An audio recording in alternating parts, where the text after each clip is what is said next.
Hi everyone, it's Laura, and I hope you're all doing well. So today I'm going to talk about quote-unquote cheat days. So if you're interested, then keep watching. So the idea behind a cheat day is that if you eat really healthy or really well throughout the week, then maybe one day on the weekends you can kind of just eat whatever you want. And the idea behind it is, I guess, more or less something to look forward to of you're okay eating what you have now because on Saturday I can eat whatever the heck I want. And I don't agree with this whatsoever. And it's not because I don't think that you should cheat once in a while or that you have to be so healthy that you never eat anything unhealthy. That's not the case whatsoever. It's just the whole premise behind it of it's essentially this reward system of if you're a good girl or boy, then you can eat whatever you want. It's this like idea that food is a reward system and that if you are really good, then you can eat junk, as if junk is the way to fuel your body.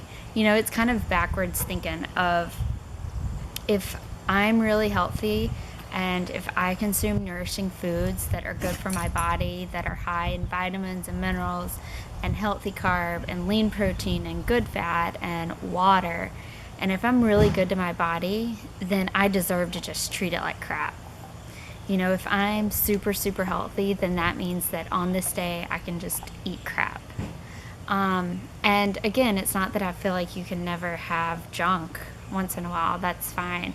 But it's just the whole idea behind it. And I think it takes a toll on you emotionally and mentally, maybe even more so than physically. You know, just the idea of being able to binge or being able to eat junk for the whole day. There's no sense of balance whatsoever. There's no sense of listening to your body. There's no sense of kind of just doing what feels right.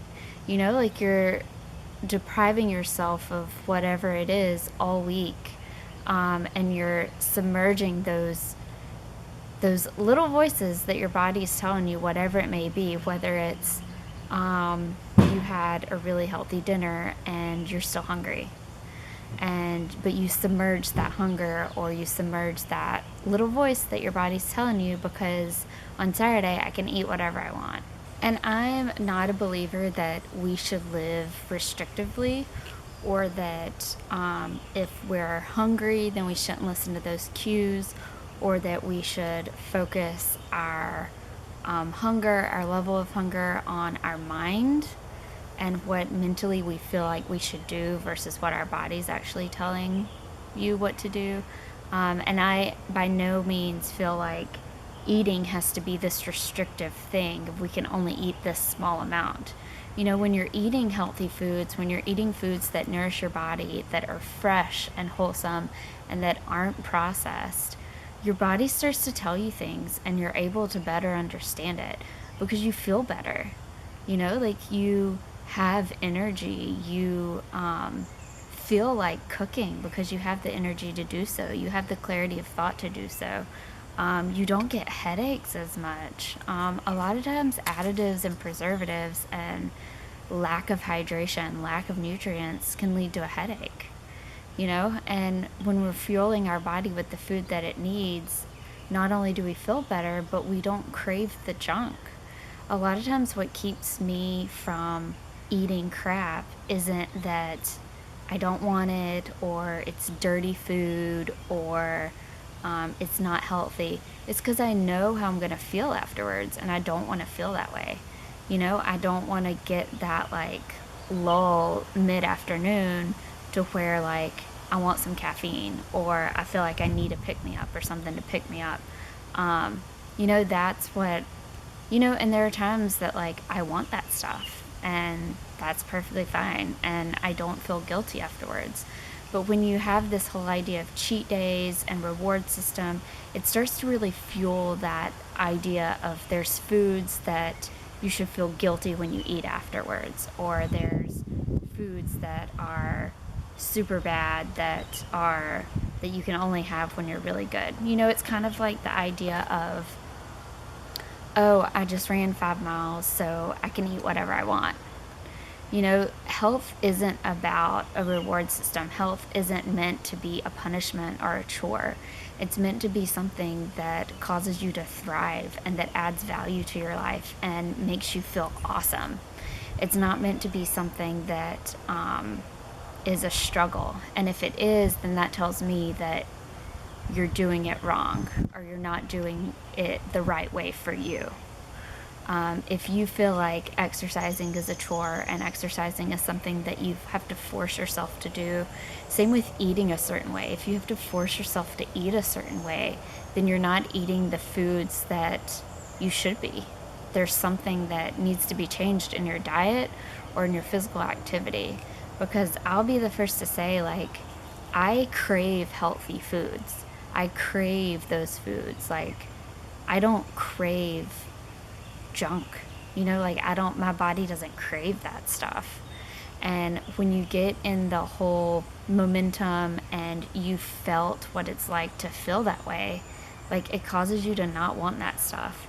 Like, the other day, one of my coworkers, they had like a joint commission came to our hospital recently, and like we like passed, or I don't know, we did fine.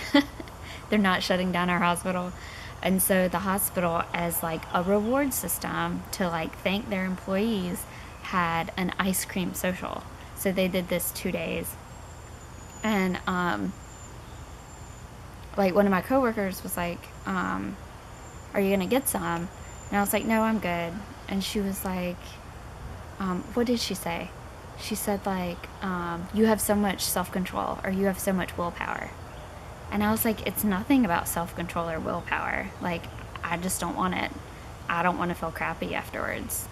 I don't want to have a headache afterwards, and I don't want to be tired. I got stuff I got to do tonight, and I want to have energy to do it. I don't want to just go home, go to bed, or go home and like lay on the sofa or lay in bed or something. And so I really challenge y'all, if you're in that mindset of food being something that is a reward system, to try and get out of that as much as possible. And if you're someone who uses food as a reward system for your children, then please, please, please, I beg of you to get out of that habit, because you're setting the stage for this whole mindset to be how they view food for the rest of their lives. And I mean, I get it. I have a niece. Like, I get sometimes it's easy to like use it as a like way of bribery, or a way of like, I don't know, like, I get it. But in doing so, food is a relationship that your children are going to have for the rest of their lives. You have to have food. And that relationship starts being cultivated as soon as you were born. And so if there are any ways that as a parent or as a loved one that you can make that child's relationship with food as easy and as smooth as possible, it's to not make it a reward system, to not make it something that they get something unhealthy if they're a good little girl.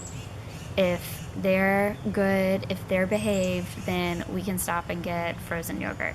Like, that's not setting the stage for a good relationship with food for your child and for you as well. So trying to break that mindset, awesome. Hey, you want to finish this video with me? My hair's great.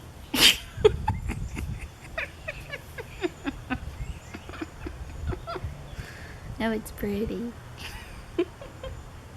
So I hope this video helped y'all out. If you have any questions or comments, feel free to leave them below as always.